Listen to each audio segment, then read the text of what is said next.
नमस्कार, India TV देख रहे हैं आप। आपके साथ मैं हूं प्राची पाराशर। राहुल गांधी की संसद सदस्यता रद्द हो गई है, जिसको लेकर विपक्ष बीजेपी पर निशाना साध रहा है, एकजुटता का संदेश दे रहा है। कुछ दिनों पहले तक अखिलेश कांग्रेस पर निशाना साध रहे थे और अपना अलग मोर्चा बना रहे थे, लेकिन राहुल गांधी की सदस्यता गई तो अखिलेश भी बीजेपी पर निशाना साधने के लिए विपक्ष के साथ सुर मिलाने लगे। केजरीवाल भी राहुल के समर्थन में आ गए और बीजेपी पर निशाना साधने लगे, क्योंकि वो इस मामले को सिसोदिया से जोड़ रहे हैं। लेकिन ये विपक्षी एकता क्या आने वाले चुनाव में मोदी के खिलाफ एकजुट होकर लड़ेगी, या अलग अलग मोर्चा बनाकर मोदी और बीजेपी पर ये लोग हमला करते रहेंगे?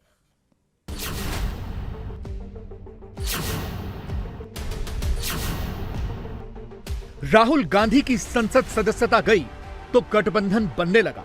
राहुल के समर्थन में अखिलेश यादव आ गए, राहुल के समर्थन में ममता बनर्जी आ गई। राहुल के साथ केजरीवाल कभी एक तस्वीर में नहीं दिखे, लेकिन समर्थन करने सबसे पहले आ गए।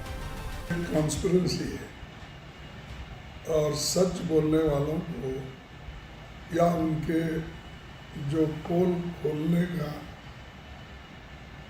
काम राहुल जी ने किया, इसलिए उन्होंने गुस्से में ये सारी चीजें कर दी है।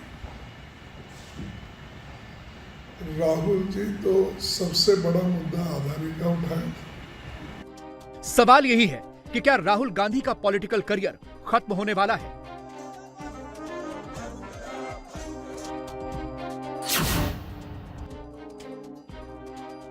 या राहुल गांधी के राजनीतिक जीवन में बड़ा बदलाव आने वाला है? महाराष्ट्र से राहुल गांधी को एनसीपी चीफ शरद पवार का समर्थन मिल गया। राहुल को महाराष्ट्र से शिवसेना उद्धव गुट का समर्थन मिल गया। आज तक देश के इतिहास में नहीं हुआ है कि डेफेमेशन नोटिस पे, डेफेमेशन केस में 2 साल की सजा सुना दी जाए। तो एक तो पहले जिस तरीके से सजा सुनाई गई, उस पर स्टे नहीं लाया गया, हायर कोर्ट पे अप्रोच करने का समय है, उससे पहले ही आपने डिस्क्वालिफिकेशन कर दिया। ये बहुत ही शर्मनाक है। एंड आई थिंक ये जो ये परंपरा रही है देश के प्रजातंत्र की, कि जब भारतीय जनता पार्टी के पास 2 एमपीज थे तभी भी उनको पूरा सम्मान विपक्ष का मिलता था, पर आप लोग उसको आए दिन कुचल रहे हैं, लोगों की आवाज बंद करने का काम कर रहे हैं। बेहद ही शर्मनाक है और दुखद दिन है प्रजातंत्र। उत्तर प्रदेश, जहां से राहुल गांधी का बोरिया बिस्तर 2019 के चुनाव में बंध गया था, वहां से राहुल गांधी को समाजवादी पार्टी के अध्यक्ष अखिलेश यादव का समर्थन हासिल हो गया, लेकिन मायावती अभी भी चुप हैं। उत्तर प्रदेश में समाजवादी पार्टी के कई सदस्यों की सदस्यता इन्होंने बीजेपी के लोगों ने ली है। आज कांग्रेस के पार्टी के सबसे बड़े नेता की सदस्यता गई है। और अगर हम इसी तरह देखेंगे, अगर ऐसे मुकदमे देखेंगे, तो बीजेपी वालों की तो कईयों की सदस्यता नहीं बचेगी। जो भाषा या जिस तरह के उनके स्टेटमेंट्स हैं, अगर उन पर सच्ची कार्रवाई हो जाए तो बहुत सारे भारतीय जनता पार्टी के सदस्यों की भी सदस्यता चली जाएगी। ये जानबूझ करके जो असली मुद्दे हैं, महंगाई, बेरोजगारी और इनके ही मित्र उद्योगपति जिन्होंने पैसा भारत का डुबाया है, उन पर ये बहस नहीं करना चाह रहे। उनसे ध्यान हटाने के लिए ये कांग्रेस पार्टी के नेता के साथ हुआ है, समाजवादियों के साथ पहले हो चुका है। ममता बनर्जी तीसरा मोर्चा बना रही थी, लेकिन राहुल की सदस्यता जाते ही पश्चिम बंगाल से राहुल गांधी को ममता बनर्जी का समर्थन मिल गया, लेकिन ओडिशा से नवीन पटनायक अभी भी खामोश हैं। बिहार में राहुल पहले ही गठबंधन में हैं, तेजस्वी और नीतीश कुमार राहुल के साथी हैं। देखिए, ये शर्मनाक है, दुर्भाग्यपूर्ण है, और मैं समझता हूं संसदीय लोकतंत्र के इतिहास में इससे बड़ा काला धब्बा कुछ है। जिस तीव्रता से ये निर्णय लिया गया, जिसके पीछे आधारहीन तथ्य और तर्क रहे हैं। कल ही तेजस्वी जी ने, डिप्टी सीएम हमारे दल के, उन्होंने कहा था कि विपक्ष के दलों को अब ये सोच लेना है कि लड़ाई का तरीका क्या होना चाहिए। और आज देखिए, जो राहुल जी ने कैम्ब्रिज में कहा डेमोक्रेसी के पर संकट के बाद, आपने तस्दीक कर दी। आपके मनसा वाचा कर्मणा में डेमोक्रेसी के लिए कोई रिस्पेक्ट नहीं है। और मैं समझता हूं कि सभी दलों को अब यह तय करना होगा, नागरिक समाज के साथ मिल करके, लोगों के साथ मिल करके, कि इस तानाशाही मनोवृत्ति को जमींदोज करना होगा। अन्यथा हिंदुस्तान का जो 75वें वर्ष आजादी में जो नुकसान हो रहा है ना, उसकी भरपाई कतई संभव नहीं होगी। ये सिर्फ राहुल गांधी की लोकसभा सदस्यता रद्द नहीं हुई है, लोकतंत्र मृत घोषित हुआ है। आज official declaration of the death of democracy. अब सवाल यही है कि क्या बिना चुनाव लड़े राहुल गांधी नेता बन पाएंगे या फिर 24 से पहले ही राहुल गांधी का राजनीतिक करियर खत्म है। तो राहुल गांधी की सदस्यता जाने के बाद अब बीजेपी भी एक प्रेस कॉन्फ्रेंस कर रही है। आइए आपको सीधा लिए चलते। इसी आरोप पे जब कोई पिछड़े वर्ग की भाई की मन में इसके कारण प्रतिक्रिया हुई, उन्होंने अपने अधिकार को जाहिर करते हुए न्यायपालिका की दरवाजा खटखटाया, भारत की आईपीसी के तहत संरक्षण मांगा कि भारत आजाद हो चुका है, सामंतवादियों के हाथ में नहीं है, प्रजातंत्र है, इसमें किसी को भी गाली गुलज करने का अधिकार नहीं है, जातिवाचक शब्द लेके अपशब्द व्यवहार करने का अधिकार नहीं है। कोई भी हो, वो केस शायद 2018 से अभी तक चल ही रहा था। पक्ष विपक्ष अपने विषय रख रहे थे, ना उसमें सरकार या ना भारतीय जनता पार्टी की कोई संश्लिष्ट था, इन्वॉल्वमेंट था। न्यायपालिका ने बीते कल समाज में तनाव विभेद के आरोप में कांग्रेस पार्टी की सांसद को 2 साल की सजा सुनाई। इसमें ओबीसी समाज, जो आज चट्टान की तरह प्रधानमंत्री नरेंद्र मोदी जी के नेतृत्व के साथ, देश की एससी एसटी वंचित वर्ग जो प्रधानमंत्री नरेंद्र मोदी जी के साथ खड़े हुए हैं, जो स्टेटमेंट के माध्यम से केवल एक बार नहीं अनेक बार उनकी माताजी ने मौत की सौदागर कहा था, जहर की खेती उन्हीं लोगों की मुंह से आई थी, विभिन्न समय में अपशब्द व्यवहार करके एक समाज को, भारत की एक महत्वपूर्ण, भले ही सामाजिक दृष्टि से उनकी मर्यादा आजादी की 75 साल में उतना ना बन पाए, लेकिन प्रजातंत्र में ही अधिकार दिया था, बहुमत ही महत्व रखता है। ऐसे समाज से प्रधानमंत्री आते हैं, इसलिए उस समाज को, जाति को, गरीबी को ताच्छल्य करना, नीचा दिखाना, यह सब सीरीज ऑफ स्टेटमेंट की प्रमाण है। और न्यायपालिका ने उस मानसिकता के खिलाफ जजमेंट दिया, फैसला सुनाया। इसमें समाज को राहत हुई, सुकून मिली। मित्रों, सबको मालूम है भारत की जनप्रतिनिधि कानून 1951 के तहत किसी भी सदस्य को अगर सजा होती है तब उसकी सदस्यता चली जाती है। कि भारत में पहली बार नहीं हुई है। कई विधानसभाओं में और इस लोकसभा में भी कई मान्यवरों की सदस्यता गई है और इनकी पार्टी के पूर्व सदस्य अभी भी राज्यसभा में सदस्य रहे, सदस्य हैं। और देश की वरिष्ठ लॉयर कपिल सिब्बल जी ने कल ही कहा था, जजमेंट के साथ साथ सदस्यता जाना तय है। यह बहाना दिखाया जाता कि 30 दिन की समय था, ऐसा नहीं था। कानून कहती है सदस्यता आरोप सिद्ध होने के साथ साथ, दंड विधान होने के साथ साथ चली जाएगी। और मैं आपको एक बहुत पुरानी बात नहीं, लेकिन समय कैसे क्रूर होता है, समय कैसे निष्ठुर होता है, आपको याद दिलाना चाहूंगा। 2013 में जो साहबजादे आज और उनके लिए उनकी चाटुकार छाती पीट रहे हैं, हाय तौबा कर रहे हैं। 2013 की प्रेस क्लब की उस प्रेस कॉन्फ्रेंस को मैं याद दिलाना चाहूंगा। प्रधानमंत्री मनमोहन सिंह जी होते थे, उन्हीं की सरकार होती थी, उन्हीं की घर में ही रिमोट होता था, उन्हीं के फैसला था इस कानून को संशोधन करने के लिए। सजा होने के उपरांत कब सदस्यता जाएगी, उनकी सरकार एक ऑर्डिनेंस लाया था। उस ऑर्डिनेंस की मेरिट पे हमारा कुछ कहना नहीं है, लेकिन उस ऑर्डिनेंस को नॉनसेंस कह के फाड़ने वाले आज जब उसी कानून के चपेट में आए, आज उनको कष्ट हो रहा है। और मेरे मन में तो कभी कभी एक संदेह होती है, क्या वो सच में उनकी पार्टी उनकी सदस्यता को लेकर चिंतित था क्या? उनकी पार्टी में बहुत बड़े बड़े वकील हैं, देश की नामी दामी वकील उनकी पार्टी के वरिष्ठ सदस्य हैं। जब एक सदस्य ने कह ही दिया था कल सजाई घोषणा होते ही सदस्यता जाएगी।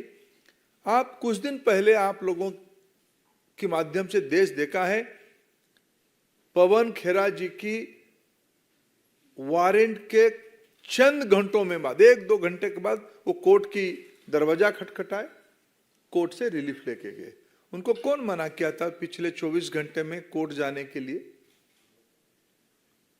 30 दिन उनको मोहलत नहीं था। 30 दिन के अंदर अपील कर सकते हो, जाने वो अपना कानून जाने, अपना न्याय वकीलों को परामर्श करे, जो करना है करे। मैं एक विषय आज यहां गंभीर विषय उठाना चाहता हूं। आप तो एक हैबिचुअल ऑफेंडर हो ही, पहले से भी ऐसे घटना हुई है। मित्रों, कांग्रेस पार्टी चाहती है और विशेष करके उनकी प्रमुख परिवार चाहती है उनके लिए एक अलग आईपीसी बने। उस आईपीसी के तहत उनके ऊपर कोई सजा ना हो, उनके लिए कानून अलग हो, उनके लिए न्यायपालिका अलग हो। लेकिन उनको याद नहीं आ रहा है, भारत पिछले 75 साल से प्रजातंत्र की रास्ता अपना चुका है। हम आजादी का अमृत महोत्सव मना रहे हैं। प्रजातंत्र की इस इंस्टीट्यूशन में कानून सभी के लिए एक प्रकार होते हैं। आप पिछड़े समाज को गाली करोगे, अपशब्द लगाओगे, वंचित वर्गों को आप नीचा दिखोगे, कानून आपके लिए अलग चाहोगे, ये सेंस ऑफ एंटाइटलमेंट, सामंतवादी मनस्थिति की ये प्रतिफलन है, फ्यूडल माइंडसेट की रिफ्लेक्शन है। हम समूह से अलग है। क्यों? हम एक खानदान से आते हैं, हम एक परिवार से आते हैं, हम कानून से ऊपर है। ऐसे पहली बार नहीं हुआ है। घर मिलने के समय में, सुरक्षा के बारे में, एयरपोर्ट में अलग जाने के बारे में, एक सेंस ऑफ एंटाइटलमेंट जो आज कानून को भी ऊपर मानते हैं, इसमें हमारा क्या लेना देना है? मित्रों, इसको भारतीय जनता पार्टी कठोर से कठोर शब्द में निंदा करती है। बाकी कुछ विषय मेरे मित्र आप उसमें जोड़ेंगे। नमस्कार मित्रों, हालांकि आदरणीय धर्मेंद्र जी ने बहुत विस्तार में सारी बात रखी है। मैं तो इतना ही कहूँगा, भगवान के घर में देर से ही अंधेर नहीं। राहुल जी कहते थे दुर्भाग्य से सांसद हूँ, unfortunately I am an MP. So उनको जो एक दुर्भाग्य लगता था आज उससे भी मुक्ति मिल गई है। उनके साथ साथ वायनाड के लोगों को भी इससे छुटकारा मिल पाया। इतने लंबे समय से जो लोकसभा के सदस्य हों, ना कभी अमेठी के लिए 5 वर्षों में एक सवाल पूछ पाए 2009 से 14 तक, और इतने वर्षों में मात्र 21 डिबेट्स में भाग लेना तो अपने आप में दिखाता है कि वर्ष उतने हो गए लेकिन उतनी डिबेट्स में पार्टिसिपेट नहीं किया। एक भी आज तक प्राइवेट मेंबर बिल तो लाने की बात दूर, लेकिन अपनी ही सरकार में 2013 में ऑर्डिनेंस को भरे चौराहे पर फाड़ देने का काम और नॉनसेंस बोलने का काम ये श्रीमान राहुल गांधी जी ने किया। वो सदा अपने आप को संसद से ऊपर, सदन से ऊपर, सरकारों से ऊपर, देश से ऊपर और न्याय व्यवस्था से ऊपर समझते हैं। तो भारतीय जनता पार्टी की प्रेस कॉन्फ्रेंस जिसमें कहा कि ऐतिहासिक फैसला है सूरत कोर्ट का, और साथ ही साथ ये भी कहा कि चूंकि राहुल गांधी लगातार ये कहते थे कि वो सांसद है, ये दुर्भाग्यपूर्ण है, इस वजह से भगवान के घर में देर है लेकिन अंधेर नहीं। इसी पर बात करने के लिए हमारे साथ एक और खास मेहमान जुड़ गए हैं, झारखंड के पूर्व सीएम रघुवर दास जी। बहुत स्वागत है रघुवर जी आपका इंडिया टीवी पर। मेरा पहला सवाल आपसे प्रियंका गांधी वाड्रा के ट्वीट को लेकर होगा। उन्होंने एक लंबा चौड़ा ट्वीट किया है और उस ट्वीट पे उन्होंने तमाम वो बातें कही हैं जो आपके नेताओं की तरफ से राहुल गांधी या प्रियंका गांधी को लेकर कही गई हैं। सबसे पहले वो आरोप लगा रही हैं कि आपने शहीद प्रधानमंत्री के बेटे को मीर जाफर कहा।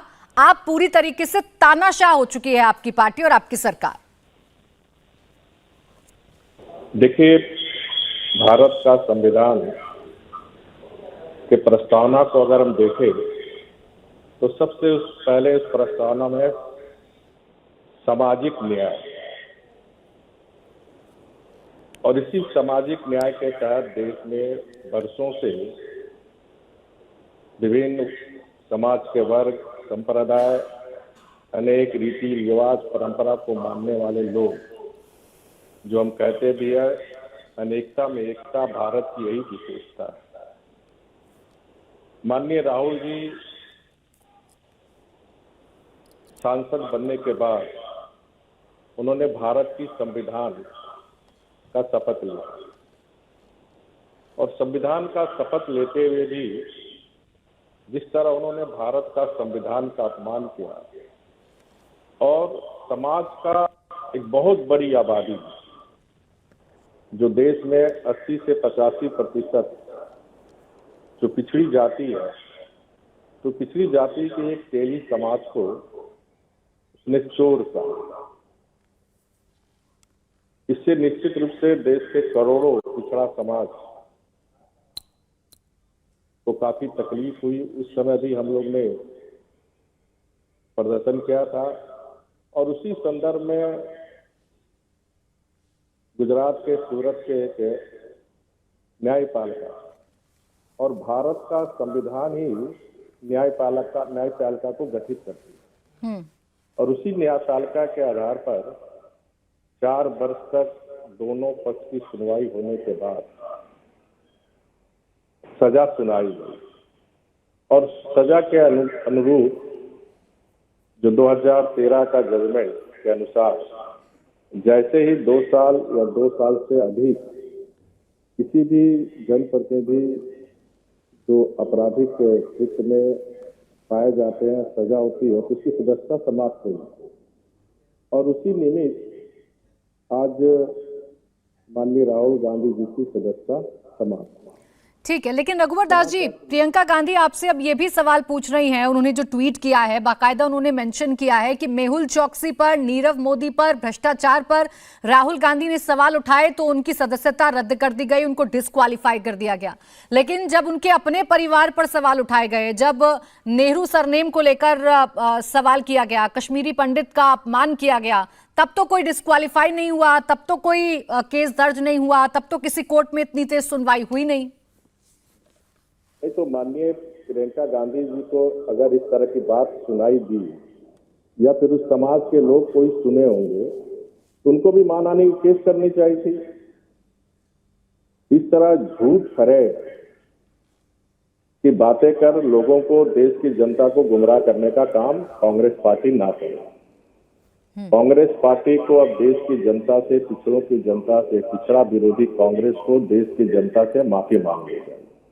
ये पूरा देश जानता है कि भारतीय राजनीति में नरेंद्र मोदी जी एक ऐसे नेता है जिसको कांग्रेस पार्टी ने जब गुजरात के मुख्यमंत्री थे तब से लेकर अभी 2023 तक जिस तरह प्रधानमंत्री जी की आलोचना, अवमानना, अपमान करने का काम, क्या कोई एक गरीब पिछड़ी जाति का परिवार जिसकी माँ बर्तन मांज के अपने बेटे को पढ़ा लिखा कर और वो राजनीति में दब कर क्या इस देश में जो हमारा दुनिया का सबसे बड़ा लोकतांत्रिक देश है, देश का प्रधानमंत्री नहीं बन सकता, और जब देश की जनता ने उन्हें एक बार नहीं 2-2 बार प्रधानमंत्री बनाया।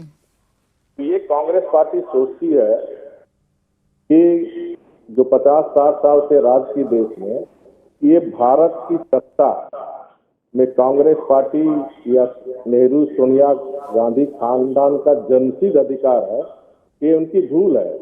अब भारत बदल गया, अब भारत में वही जनता की सेवा करेगा जो जनता के काम करेंगे, गरीब के कल्याण करेंगे, महिला युवा किसान की चिंता करेंगे। और ये आप देखिए कि जो कांग्रेस पार्टी आज लोकतंत्र का ढिढोरा पर सुना रही है, तो कांग्रेस पार्टी भी 2014 में कांग्रेस पार्टी को भी याद होनी चाहिए कि जब माननीय प्रधानमंत्री जी संसद में पहले प्रवेश किए तो सर झुकाकर संसद को प्रणाम किया। कोई प्रधानमंत्री इस तरह संसद का प्रणाम कर अपनी दुनिया को ये लोकतंत्र कितनी हमारी मजबूत है ये बताने का काम प्रधानमंत्री जी ने की। और आप सभी जानते हैं कि 2002 में राहुल गांधी की माता श्रीमती सोनिया गांधी किस तरह उस समय भी मौत का सौदागर कहा था माननीय प्रधानमंत्री जी।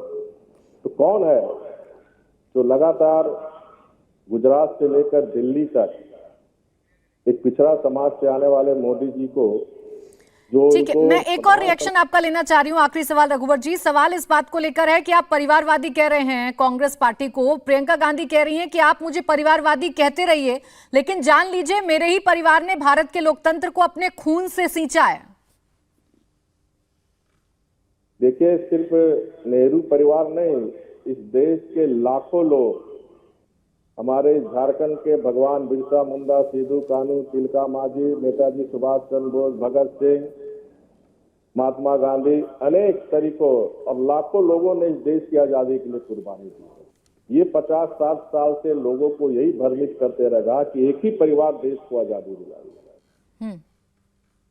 ये देश की जनता अब समझ चुकी है, जब से माननीय प्रधानमंत्री मोदी जी बने जी, और देश के जो इतिहास के पन्नों में अनगिनत जो शहीद थे जी, आज इस अमृत साल में उन शहीदों का आज हम लोग महोत्सव मना रहे हैं।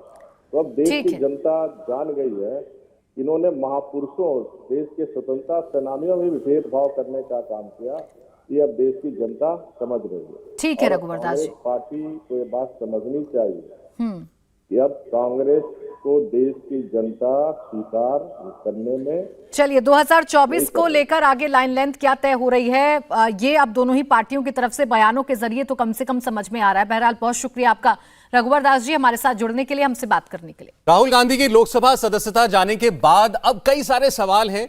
जाहिर है ये एक राजनीतिक लड़ाई तो है ही बीजेपी और कांग्रेस के बीच में। अब चूंकि मामला अदालती है तो इसमें बहुत सारे कानूनी पेच भी हैं, कानूनी पहलू भी हैं। हमारे साथ बात करने के लिए कांग्रेस पार्टी के सीनियर लीडर पवन खेड़ा जी इस वक्त जुड़ रहे हैं। पवन जी, आपका बहुत स्वागत है। शुरुआत आपसे मैं करना चाहता हूं। सबसे पहले जो आपकी पार्टी इसे एक पॉलिटिकल लड़ाई बता रही है, बीजेपी ये कह रही है कोर्ट का फैसला है, कांग्रेस पार्टी इसे अदालत के फैसले के तौर पर स्वीकार क्यों नहीं कर रही? क्या अब आप सूरत के कोर्ट के फैसले पर भी सवाल उठाएंगे? नहीं, कोर्ट के फैसले पर सवाल उठाना भी मेरा एक अधिकार होता है, लेकिन कोर्ट के फैसले पर हमें क्या कानूनी रास्ता अख्तियार करना है वो हमारे लीगल एक्सपर्ट्स उस पर निर्णय लेंगे। एक राजनीतिक लड़ाई भी है, क्योंकि भारतीय जनता पार्टी के एक सदस्य ने, जो अब एमपी भी एमएलए भी है, वो कोर्ट गए थे बहुत ही छोटे ग्राउंड्स पर, इसमें कोई ग्राउंड्स नहीं बनते थे, लेकिन वो उसको कोर्ट ले गए। फिर उन्होंने उस पर खुद ही अपने ही पेटिशन पर स्टे लाए। तो आपने तो देखा 19 से लेकर 23 तक की जो इस पेटिशन की यात्रा थी वो आपने देखी है। तो राजनीतिक लड़ाई, एक राजनीतिक व्यक्ति है, हम राजनीतिक ढंग से लड़ेंगे और जो कानूनी तरीके से लड़ना है वो भी लड़ेंगे। अच्छा, ये कहा जा रहा है कि ये मामला इतना आगे ना खिंचता। राहुल गांधी ने जो स्टेटमेंट दी थी वो स्टेटमेंट सबने सुनी, आज तो पूरा देश उसको दोबारा सुन चुका है। उनके लफ्ज बड़े साफ थे कि ये नीरव मोदी, ये ललित मोदी, नरेंद्र मोदी, एक बात बताओ, ये सब चोरों के नाम मोदी क्यों होते हैं? कोई आदमी उसको कोर्ट में ले गया। जाहिर अब वो पॉलिटिकल आदमी व्यक्ति हैं, वो बीजेपी के एमएलए हैं, ये बात ठीक है। उन्होंने कहा मैं आहत हुआ इस बात से। राहुल गांधी के पास एक ऑप्शन था कि वो ये कहते कि मैंने आपके लिए नहीं कहा था, अगर आप आहत हुए हैं तो ठीक है, मैं खेद व्यक्त करता हूं, मैं माफी मांगता हूं आपसे। ये उनके पास एक ऑप्शन था जिसका उन्होंने इस्तेमाल नहीं किया। उन्होंने कहा कि मैं कोई मर्सी नहीं मांग रहा हूं, मैं कोई माफी नहीं मांग रहा हूं। लेकिन ऐसा करते, अगर वो ऐसा करते तो वो कोई देश में पहले व्यक्ति नहीं होते। अरविंद केजरीवाल ऐसा कर चुके हैं। याद दिलाया जा रहा है कि राहुल गांधी ने सुप्रीम कोर्ट में माफी मांगी थी। ये मामला यहां तक पहुंचता ही नहीं।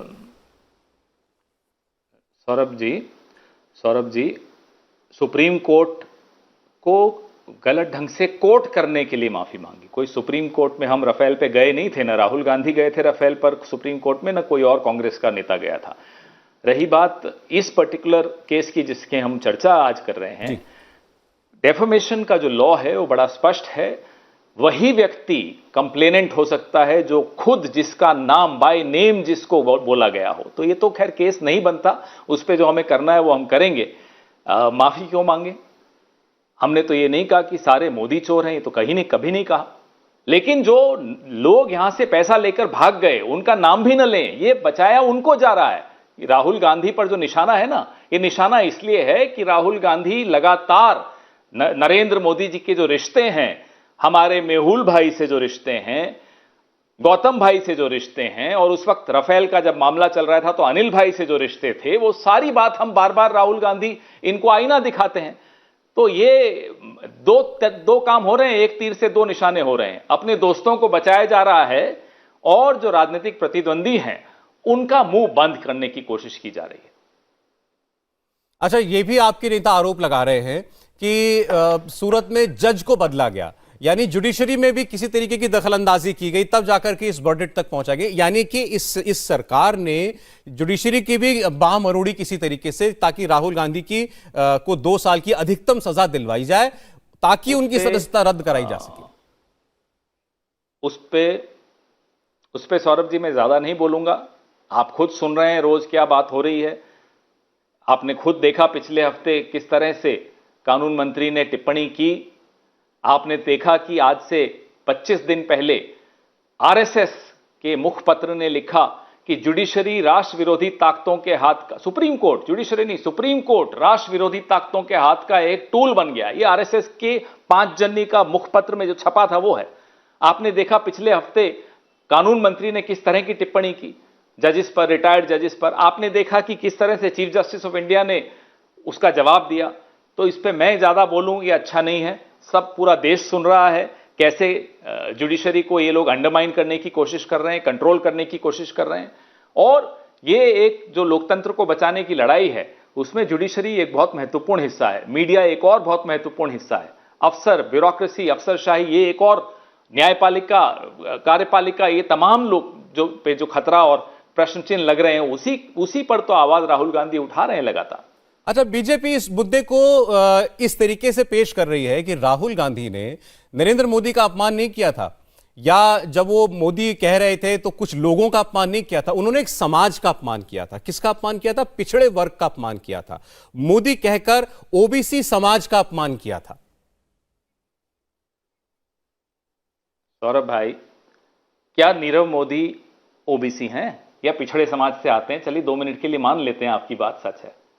मेहुल चोकसी क्या पिछड़े समाज के आते हैं? ललित मोदी पिछड़े समाज से आते हैं? क्या इनकी कास्ट किसी को मालूम नहीं है? पंडित जवाहरलाल नेहरू पर अनर्गल टिप्पणियां करते हैं तो हम तो नहीं कहते सारे ब्राह्मण समाज का अपमान कर दिया। आप कह रहे हैं, हम जवाब दे रहे हैं। तो इस तरह की जो ये बात करते हैं ना, इस लॉजिक में दम पूरा देश समझ रहा है, किसी को कोई दम नजर आ नहीं रहा। ये एक डरी हुई भारतीय जनता पार्टी, एक डरा हुआ प्रधानमंत्री, एक डरी हुई सरकार का रिएक्शन है। क्यों वो राहुल गांधी को पार्लियामेंट में आने तक नहीं देना चाहते? अगर वो राहुल गांधी पार्लियामेंट में अदानी का नाम ले ले तो 18 बार एक्सपंज कर दिया जाता है। मल्लिकार्जुन खड़गे जी को बोलने तक नहीं दिया जाता, खुद उपाध्यक्ष जी खड़े हो जाते हैं। तो आप देख रहे हैं कि क्या चल रहा है और क्यों चल रहा है, सबको सब मालूम है। वक्त आने दीजिए, हम जो लड़ाई लड़ रहे हैं उसमें हम जीतेंगे, लोकतंत्र की रक्षा में हम सफल होंगे। अच्छा, हम तकनीकी बात ना करते हुए पवन जी, अगर ये बात करें कि मैसेज जो आप देना चाहते हैं, जो बात राहुल जी कहना चाहते हैं, वो लोगों तक पहुंच रही है कि नहीं पहुंच रही? राहुल गांधी पार्लियामेंट में बोले, वो अडानी पर बोले, खूब बोले, और दुनिया ने सुना, देश ने सुना। वो विदेश में जाकर जो बोले वो तो सेंसर नहीं हुआ, वो भी पूरी देश ने सुन लिया। अब उसके बाद पार्लियामेंट में उनको दोबारा जब वो भारत लौटे उनको बोलने नहीं दिया जा रहा। आपकी ये बात सही है क्योंकि बीजेपी कहती है उन्होंने भारत का अपमान किया, पहले वो माफी मांगे। ये आपके और उनके बीच की एक पॉलिटिकल लड़ाई चल रही है, लेकिन इसका आपको बोलने से कोई बाहर तो रोक नहीं रहा। तो आप जो कहना चाह रहे हैं वो तो कन्वे हो ही रहा है। तो मेरा सवाल आपसे यह है कि आपका नैरेटिव जो भी है, जो आपके आरोप हैं, वो तो लोगों तक पहुंच ही रहे हैं।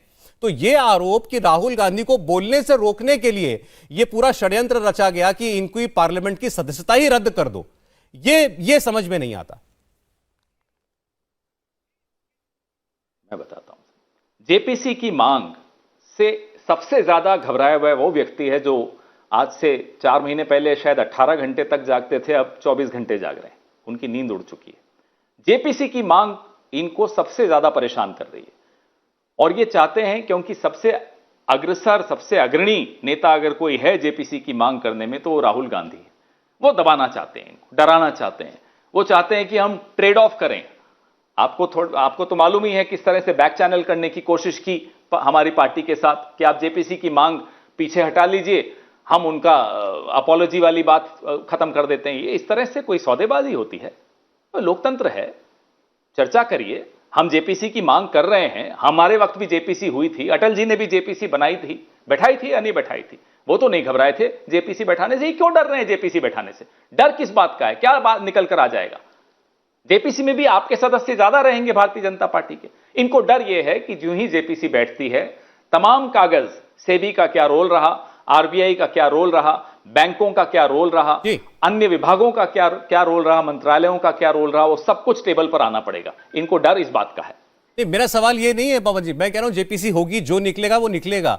ये बात आप भी जानते हैं और मैं भी जानता हूं कि ये सरकार अगर नहीं चाहती जेपीसी हो तो जेपीसी नहीं बनेगी। उसके लिए राहुल जी कहते रहे या आप लोग प्रेस कॉन्फ्रेंस करके कहते रहे, उससे कोई फर्क नहीं पड़ता। उसके लिए राहुल गांधी जी का पार्लियामेंटेरियन रहना ना रहना वो गौण है।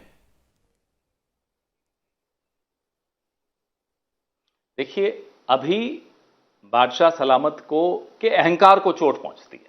कोई उनकी आंखों में आंखें डाल के सवाल कैसे पूछ रहा है? ये अहंकार का जो ये बदला लेने की जो भावना है ना कि नहीं साहब, इन्होंने तो मेरे को चैलेंज कर दिया, चुनौती कैसे दे दी, ये मानसिकता जो है ना बादशाह सलामत की, ये उस मानसिकता का नतीजा है कि जितनी जल्दी करें पार्लियामेंट से इनको बाहर करो। करिए, कोई बात नहीं, हम लड़ेंगे। पार्लियामेंट के भीतर का राहुल गांधी शायद आपको फिर भी इतना नहीं घबराहट होगी। सड़क पर निकला हुआ राहुल गांधी देखिए आपको कितनी घबराहट देता है। भारत जोड़ो यात्रा से आपकी जो हालत हुई है, हमें मालूम है आप क्यों डरे हुए हैं। आप इसलिए डरे हुए हैं कि भारत जोड़ो यात्रा के वक्त जो संवाद लोगों के साथ हो रहा था राहुल गांधी का, जो चर्चा लोगों के साथ हो रही थी राहुल गांधी, उससे ये लोग घबरा गए, उससे ये लोग हिल गए। आपने देखा किस तरह से हमले किए गए, टी शर्ट से लेकर, जूतों से लेकर, दाढ़ी से लेकर, हर चीज पर हमले राहुल गांधी पर किए पिछले 4-5 महीनों में। नहीं, लेकिन आप क्या हिंट कर रहे हैं कि राहुल गांधी अब दोबारा सड़क पर निकल सकते हैं इस मुद्दे को लेकर के, उनकी सदस्यता जाने की बात को लेकर के लोगों के बीच जा सकते हैं? मुझे उम्मीद है कि उस पर कोई रोक टोक नहीं होगी। इनका बस चले तो उस पर भी कोई रोक टोक लगा दें। आप देख रहे हैं ना जिस तरह से ये सरकार चल रही है, हवाई जहाज से किसी को उतार दिया जाता है, कभी कुछ कर दिया जाता है। कोई महिलाएं अगर राहुल गांधी से मिलकर अपनी बात रखती हैं, नोटिस भेजने के बाद 10 दिन का समय भी नहीं दिया जाता, फिर से पुलिस राहुल गांधी के घर भेज दी जाती है दूसरे दिन। कोई नियम कानून से चल रही है क्या ये सरकार? नहीं, मैं तो आपकी बात करता हूं। अभी आपने जो हवाई जहाज वाली बात की, सड़क पर निकलना हमारा हक है। आपको हवाई जहाज से नीचे उतारा था। नहीं, पवन जी, आपको हवाई जहाज से नीचे उतारा तो हमारा हक है। देखिए, एक चीज लेकिन आप माने ना माने, ये सरकार एक चीज करने में कम से कम आपसे काफी आगे है। वो ये है कि ये हर चीज को पर्सनल बनाते हैं। आपको जहाज से नीचे उतारा गया, आपको अरेस्ट किया गया, आपको फिर सुप्रीम कोर्ट से राहत मिली थी, लेकिन उस बीच में जो चंद एक नारे लगे, उन नारों को इलेक्शन की पिच पर प्रधानमंत्री के स्तर पर उठाया गया कि मर जा मोदी का नारा लगाया गया, या मोदी तेरी कब्र खुदेगी का नारा लगाया गया। ऐसे ही मैं बात क्यों कह रहा हूं, एक सेकंड, वो बात पुरानी हो गई, मैं उस पर जाना नहीं चाह रहा। मैं केवल ये कहना चाह रहा हूं, उसी तर्ज पर आज ये ओबीसी समाज का अपमान है, उसे उस पिच पर ले जाने की तैयारी है। आपको क्या लगता है, ये देश मूर्खों का देश थोड़ा ही है? इनको क्यों लगता है ऐसा? इन्हें क्यों लगता है कि कोई नीरव मोदी को ओबीसी मान लेगा या कोई ललित मोदी को ओबीसी मान लेगा? क्या वो ओबीसी हैं? और अगर वो ओबीसी हैं भी, मान लो, चलो 1 मिनट के लिए मान लेते हैं, तो उनको हक है कि मेरा और आपका पैसा लूटकर बैंकों से चले जाएं? ये क्या बात कर रहे हैं ये? तो अब ये जो है ना, बदहवासी में जो ये वो कहते हैं ना, विनाशकाल विपरीत बुद्धि, ये वो दौर चल रहा है इनका। ये दौर इतिहास में हमने और आपने बहुत देखा है। आप पत्रकार रहे हैं, बहुत जुझारू पत्रकार है, आपने देखा है ये दौर, कई सरकारों में ये दौर देखा है। ये इस सरकार में भी वही दौर शुरू हो गया है। अरे जैसे आपने भी कहा कि अब ये सरकार जो है ये तानाशाह की सरकार है, शाहत और तानाशाह की सरकार आप लोग कहते हैं।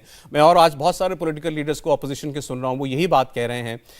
लेकिन ये सरकार कहती है कि ये जो राहुल गांधी हैं और जो गांधी फैमिली है, ये इनके सेंस ऑफ एंटाइटलमेंट को चोट पहुंच रही है, ये उनके अहंकार को चोट पहुंच रही है कि कैसे एक मैजिस्ट्रेट का कोर्ट ये बताएगा कि राहुल गांधी तुमको 2 साल की सजा होती है और तुम्हारी लोकसभा की सीट जाती है। ये कहां से बात आ रही है? किसके दिमाग की उपज है? ये उन्हीं से पूछिए। इस देश में जो नियम कानून बने हैं, जो संविधान बना है, उसमें किस पार्टी के, किस विचारधारा का सबसे ज्यादा योगदान रहा है, ये बात तो अब मैं इन्हें नहीं सिखाऊंगा। तो जिन लोगों का कोई योगदान नहीं रहा हो राष्ट्र निर्माण में पिछले 70-80 सालों में, उनसे हम इस बात पर कैसे लड़ सकते हैं? बोलने दीजिए इनको, हमें कोई दिक्कत नहीं। इन्हें जो हमारे साथ करना है ये करें, हम तैयार हैं। लेकिन हमारे को बस आप हमारी आवाज नहीं बंद कर सकते। जो हम लोगों के मुद्दे उठाएंगे उसमें आप हमें नहीं रोक सकते। आप कोशिश करके देख लीजिए, जेल से डराओगे, डिस्क्वालिफिकेशन से डराओगे, नोटिस से डराओगे, ईडी से डराओगे, इनकम टैक्स से डराओगे, सीबीआई से डराओगे, डराओ, चलिए हम तैयार हैं। लेकिन हम लड़ेंगे। ये बात हम आवाज आज के जमाने में, इस देश से आज के जमाने में ज्यादा मोहब्बत कहने से कोई हम किसी को इसमें नहीं रोक रोक, सकता। हमें आप रोक नहीं पाओगे। आज के जमाने में पवन जी अपनी बात पहुंचाने तक लोगों तक किसी को कोई रोक भी नहीं सकता। ये नया दौर है, ये बात आपकी बिल्कुल ठीक है। लेकिन एक चीज जो हम आपसे समझना चाहते हैं, एक पॉलिटिकल एक्टिविस्ट के तौर पर, कि ये करके किसी सरकार को क्या फायदा है? ये तो ऐसा करके तो आपके हाथ में बीजेपी एक विक्टिम कार्ड खेलने का एक हथियार दे रही है। अगर मैं ये एक्सप्रेशन यूज कर सकूं तो, बहुत बेहतर एक्सप्रेशन तो नहीं है, लेकिन फिर भी कि भाई राहुल गांधी कहेंगे देखिए मेरी ये होती है तानाशाह सरकार। जो मैं कहता था कि लोकतंत्र खत्म हो गया, इसका सबूत देखिए कि मेरी सदस्यता तक छीन ली गई है। क्यों करेगी गवर्नमेंट ऐसा? सौरभ जी, मोरारजी देसाई साहब की एक सरकार थी 77 से 80 के दौरान। क्यों हथकड़ियां पहनाई थी इंदिरा जी को? नहीं समझ में आया था उन्हें कि क्या होगा उसका परिणाम। कई बार जिनकी आदत नहीं होती पावर की, वो पावर सर पे चढ़ जाता है। इस सरकार के सर पे पावर चढ़ा हुआ है, इनको दिखाई नहीं दे रहा, इनको सही सलाह सुनाई नहीं दे रही। इनके भीतर कई लोग हैं, हमसे भी संपर्क में रहते हैं, आप सामाजिक लोग हैं सब, इन्हें सलाह देने की अब वो चेष्टा भी नहीं करते। उन्होंने भी हाथ खड़े कर दिए कि साहब इनको सलाह नहीं दी जा सकती, इन्हें लगता है इन्हें सब कुछ पता है। जब इन्हें सब कुछ पता है तो चलने दीजिए, जब जो करना है करने दीजिए। हम भी लड़ने को तैयार हैं, हम जूझने को तैयार हैं। थोड़ा सा मैं अगर आप जवाब दें तो मुझे, जो इसका जो कानूनी पहलू है, इसके बड़े सारे प्रेसिडेंट गिनाए गए हैं। लक्षद्वीप के एमपी थे मोहम्मद फैजल, उनको भी ऐसे सजा हुई थी, बाद में उनकी कन्विक्शन पर स्टे हो गया। इनफैक्ट उसके बाद तो उनकी लोकसभा की मेंबरशिप रीइंस्टेट भी हो गई।